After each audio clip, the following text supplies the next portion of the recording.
No release no treatment অর্থ হচ্ছে যে রিলিজও দেওয়া হবে না, ট্রিটমেন্টও দেওয়া হবে না। এবং ওনার পা পচে গেছে কিন্তু চিকিৎসা দেওয়া হয়নি। ওনাকে বলা হয়েছে সকাল 8টায় অপারেশনে নিয়ে যাওয়া হয়নি।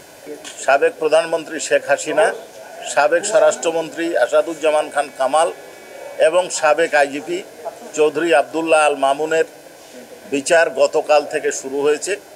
ওপেনিং স্টেটমেন্ট দিয়েছেন রাষ্ট্রের প্রধান আইন কর্মকর্তা অ্যাটর্নি জেনারেল সাহেব এবং লার্নেড চিফ প্রসিকিউটর। এরপরে প্রসিকিউশন পক্ষ থেকে গতকাল এই আন্দোলনের একজন অন্যতম ভিকটিম খোকনচন্দ্র বর্মনের জবানবন্দি নেওয়া হয়েছে। আজকে আরও 2 জন ভিকটিম ইমরান, আবদুল্লাহ আল ইমরান এবং পারভিন, এই 3 জনের এই 2 দিনে জবানবন্দি নেওয়া হয়েছে। ডিফেন্সের পক্ষ থেকে তাদেরকে জেরা করা হয়েছে। ভিকটিমরা তাদের কিভাবে আহত হয়েছে, কারা এর জন্য দায়ী, তারা কাদেরকে দায়ী মনে করেন, কিভাবে ঘটনা ঘটেছে তার পূর্ণ বর্ণনা ট্রাইব্যুনালে দিয়েছেন। আসামি পক্ষ থেকে তাদেরকে জেরা করা হয়েছে এবং তাদের বক্তব্য উপস্থাপন করছে। পরবর্তী ধার্য তারিখ 6 এবং 7 তারিখ আছে। আমরা বাকি ধার্য তারিখে পর্যায়ক্রমে সাক্ষী উপস্থাপন করব। এই সাক্ষীরা তাদের সাক্ষ্যে এই ঘটনার জন্য কোনো স্থানে শেখ হাসিনা, আসাদুজ্জামান খান কামাল, চৌধুরী আবদুল্লাহ আল মামুন, ওবায়দুল কাদের এবং শামীম ওসমানকে দায়ী করেছেন কেউ, আবার কেউ 2-1 জনকে বাদ দিয়েছেন। তো সকলেই 3 জনই শেখ হাসিনাকে দায়ী করেছেন। মিক্সার গ্রাইন্ডার ঝামেলা কমায়, সময় বাঁচায়। চোখ হারানোর ঘটনাটা ঘটেছে, এটাও যাত্রাবাড়িতে। নো ট্রিটমেন্ট নো রিলিজের এই ঘটনাটা এটাও যাত্রাবাড়িতে না, না, আহতটা হয়েছে বিজয়নগরে এবং পানির ট্যাঙ্কের কাছে। এবং এটা ঘটেছে একটা সম্ভবত 19 তারিখ।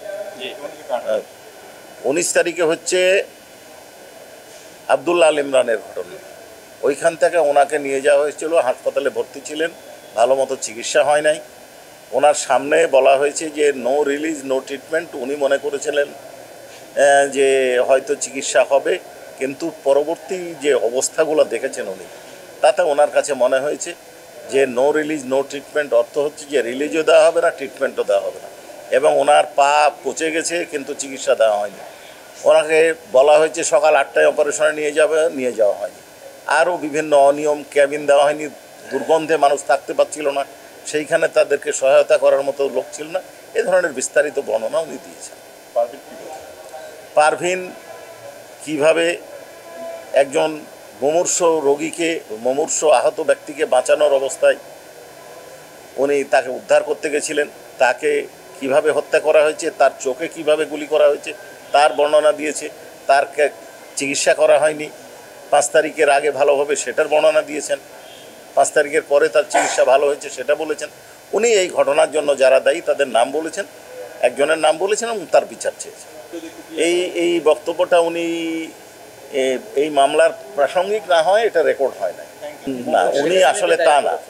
ওনাকে যখন সাজেশন দেওয়া হয়েছে যে আপনি অসত্য কথা বললেন, তখন উনি বললেন যে আমার 2টো সন্তান আছে, একটা 9 বছর, একটা 4 বছর, তারা আমাকে দেখতে পাবে না, আর আমি অন্তঃসত্ত্বা, আমি এই অবস্থায় অর্থাৎ গর্ভ অবস্থায় কীভাবে মিথ্যা কথা বলব? আমি যা বলেছি সঠিক।